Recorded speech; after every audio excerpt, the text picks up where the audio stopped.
Welcome to The Lift with Sheila Robinson Kiss. Come on in. There's always a special place set aside for you here where you can relax, kick up your heels, pour yourself a nice, refreshing drink, and prepare to be lifted and soar.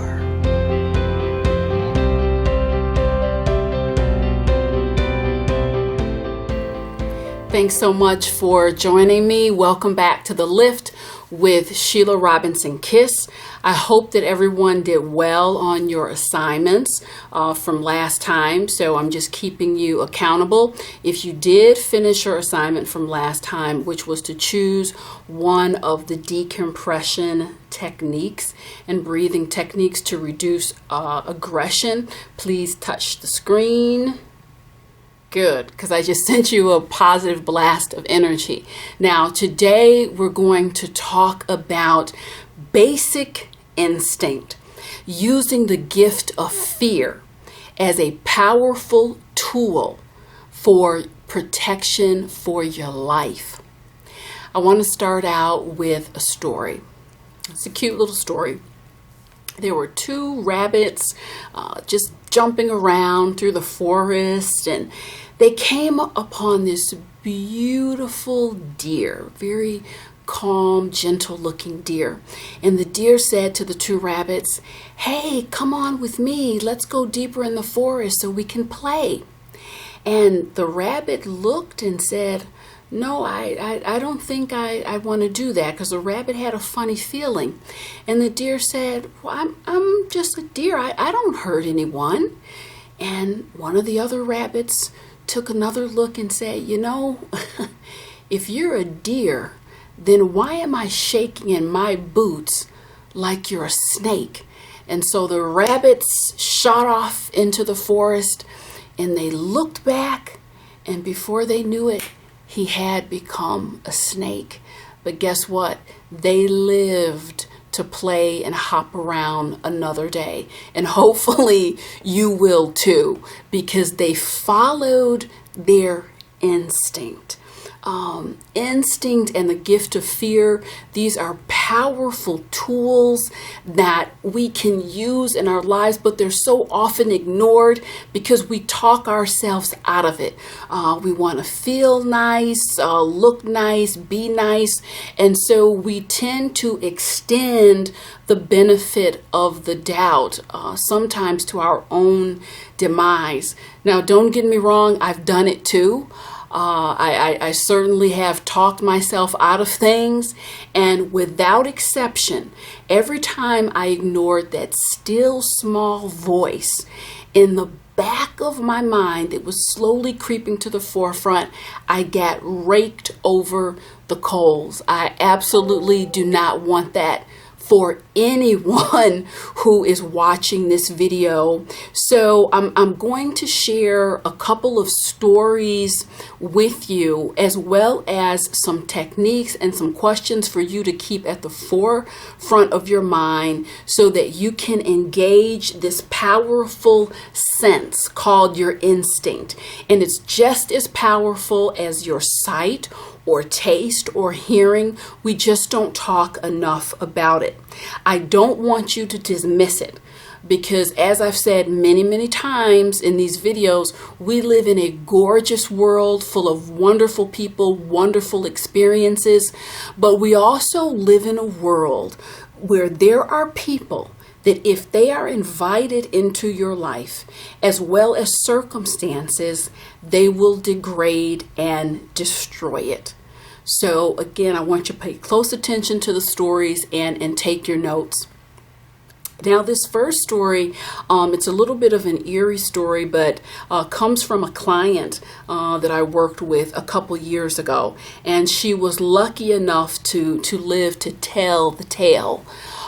She was leaving work on the elevator, going down to the parking garage.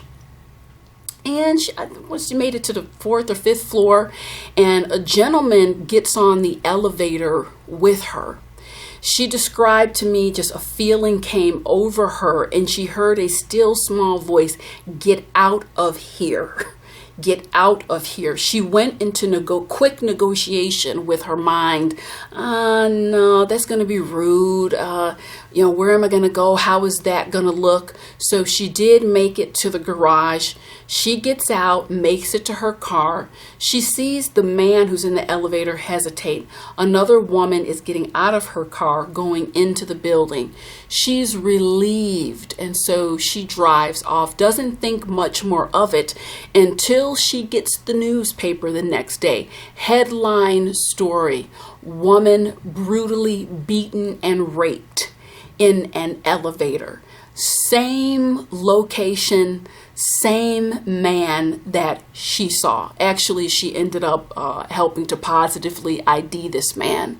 So again, the most frightening part of that, besides this woman who was brutally assaulted, was that the feeling came over her, and as she described it, it was in her stomach. Usually this feeling of fear, when our instinct is kicking in, it will hit us in our solar plexus, which is this area right above your navel.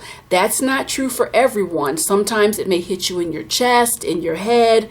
I've heard, different people report different areas. What I want you to do is slow down and ask yourself, when this feeling comes over me, where do I feel that sensation most often? I don't want you to be afraid of it. I want you to find yourself getting more and more in tune with it, so that when instinct kicks in and starts to communicate with you, you don't dismiss it.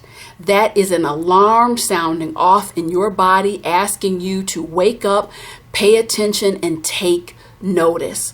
And so often, again, people talk themselves out of it because of need to be nice, a need to please.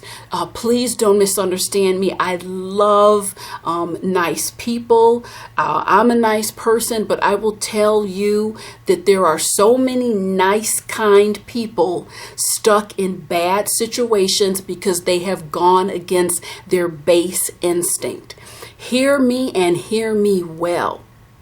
We live in a free country. If you're listening to this somewhere around the world and you live in a free country, you have the God-given right to get yourself into a situation and to get yourself out of a situation where you don't feel safe. And if anyone tells you anything different, they're trying to control you, and you need to get away ASAP. Second story I want to tell you leads us in a slightly different direction. A man was working in corporate America. He had just landed a new job as an accountant. And as he described to me, he was working with a very commanding and domineering woman. She was his boss. He was in charge of balancing the books for the corporation. And quickly inside of his work, he realized that the numbers just weren't jiving. There was something wrong. And he brought it to her attention. And she looked at him and very firmly said, "Look, we pay you a pretty penny to balance these books. I'm sure that you can figure it out." Well, he did just that. He went on figuring it out and deferring to authority. And guess what? That company was audited. He was arrested for fraud, and she was arrested for embezzlement and fraud. This is not a bad man. This was a man who was deferring to authority, who was fearful and afraid. And that has gotten more people than you can imagine in trouble. Listen, I'm a law-abiding citizen. I do believe in law and order. That said, you have to always ask yourself the question in the face of any authority, and I said any. Does what they say, does the mandate make sense on its face? Even under authority, things need to make sense to you. And if they don't, you have the right to ask questions. If a person in authority pushes back at you or forces you into positions of degradation and disrespect just based on this is what I said, you're going to do it, then they need to be stripped of their authority.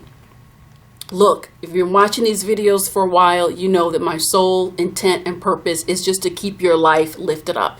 Hence the title of the show, The Lift. So I wish you well. Please tune in next time. This has been a cautionary tale. I hope you heed it. Thanks.